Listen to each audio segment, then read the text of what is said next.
la pregunta del millón sobre Ucrania.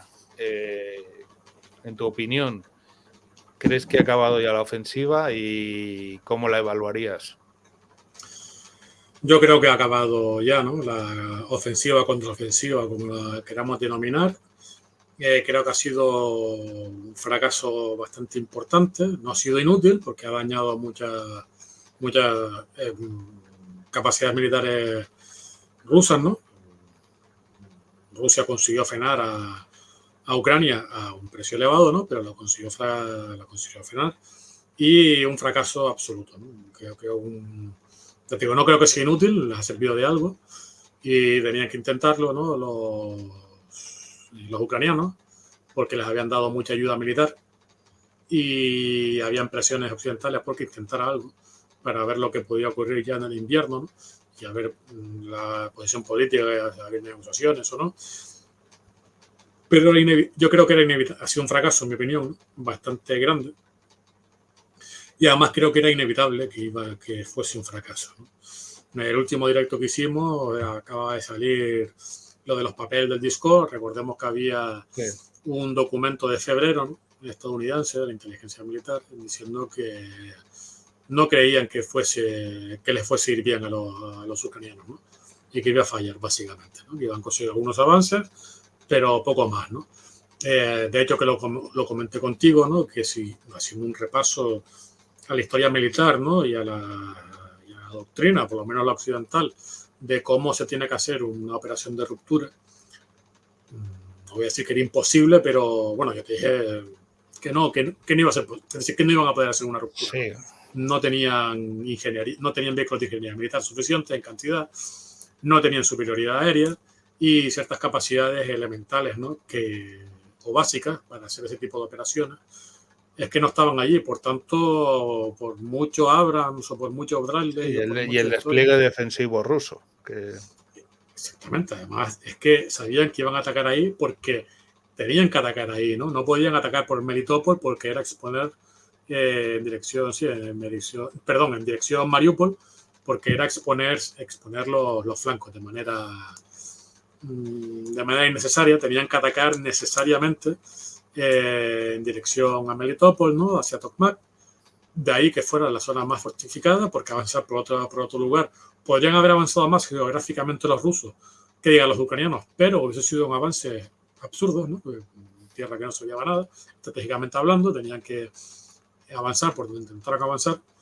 Había un gran sistema defensivo, muchas más minas de las que se creía. Recuerdo que hablando contigo, creo que llegué a decir, bueno, a lo mejor no hay minas, ¿no? Entonces pueden avanzar, o tienen pocas minas, ¿no? Y entonces ya sí pueden avanzar, pero no solamente es que hubieron minas a nivel doctrinal, sino que hubieron muchísimas más. Los rusos plantaron muchísimas más minas, ¿no? Y en fin, ante que no tenían tampoco una superioridad artillera definitiva, no tenían sobre todo zapadores a nivel... que no tenían zapadores, básicamente, ¿no? Tenían algunos vehículos, pero eso no era suficiente. No tenían superioridad aérea, no podían hacer... después...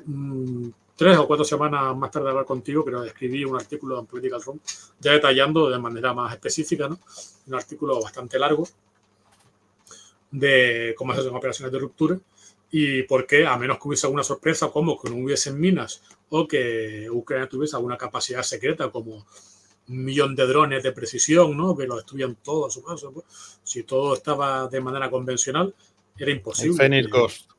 Exacto, algo por el estilo, ¿no?, en grandes cantidades, sí, que no ha parecido mucho para ir el Phoenix Ghost, ¿no? En fin, y los FPV al final han demostrado ser mucho más eficaces que los Switchblade, ¿no?, porque puedes tener muchos más y tal, ¿no? Y bueno, Rusia pues desarrolló sus propias FPV, desarrolló sus propias JDAM, ¿no? También tenía superioridad aérea con helicópteros de ataque, ¿no?, que los frenó todo en seco. Y, en fin, era inevitable, a pesar del chaparrón de críticas que recibí, desgraciadamente tú también, ¿no?, de no ser positivo, ¿no? Como si... Pero, ¿tú crees que se ha laminado, digamos, o sea, no han habido avances en lo territorial, pero sí que se ha laminado en gran medida a las fuerzas rusas? Claro, el problema es si ha sido suficiente, ¿no? Si es suficiente como para que Ucrania pueda tomar nuevamente la iniciativa. En ese sentido sí que estás de acuerdo, ¿no? Sí, Se ha laminado. claro. Sí. Sí, han tenido bastantes pérdidas los rusos, eso es evidente, pero está lejos de ser suficiente. De hecho, estamos viendo en otros lugares cómo Rusia está pasando la ofensiva, ¿no? Por tanto, materialmente, aunque han tenido un desgaste o cierto nivel de atracción, está lejos de ser un nivel de atracción muy grande, ¿no? Que pueda inclinar la balanza. Porque evidentemente cuando una guerra no es una guerra de maniobras, comienza una guerra de posiciones y de desgaste, ¿no? Y entonces se puede ver quién está ganando, quién está perdiendo, porque pierdes más cantidad que tu enemigo, ¿no? O menos. Entonces ahí se está viendo si se gana o se pierde, pero no es el caso. El nivel de pérdidas rusas es elevado, pero no para tanto. También la capacidad de reponer por parte de Rusia es superior a la de Ucrania. Y por tanto la guerra de caste la terminaría perdiendo si las tendencias actuales se mantienen, que no sabemos si en el futuro se pueden mantener, ¿no? Pero la tendencia actual es negativa para Ucrania, ¿no? Y es decir, ya ha pasado lo que tenía que pasar. Me acuerdo que había mucha gente que quería ser positiva y que me insultaba de manera muy radical, ¿no? Diciendo que no, que va a venir la ofensiva, ya verás, eres un idiota, no sabes de lo que estás hablando, ¿no? Y todos recordamos, bueno, todos los que siguen más o menos estas redes sociales lo sabrán, y al final del tiempo pues me ha dado la razón.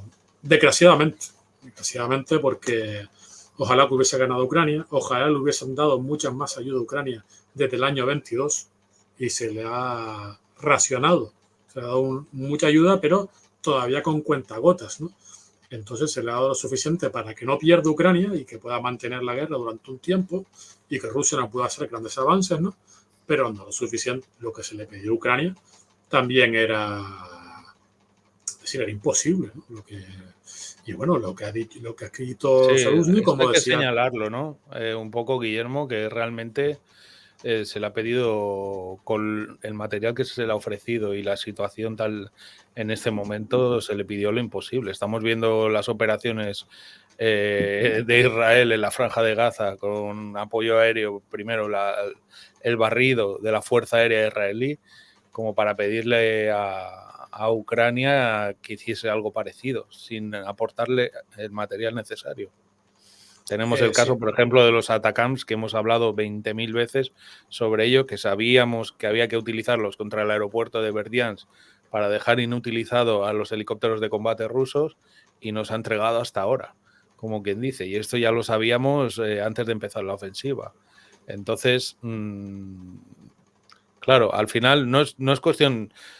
A quien no se puede culpar es a Ucrania, creo yo. O sea, lo que hay que culpar es a Occidente y a su falta de visión, que, bueno, cada uno tiene su opinión en el sentido de por qué, pero tanto a Estados Unidos como a Europa en su falta de visión, digamos, de la situación de la guerra de Ucrania.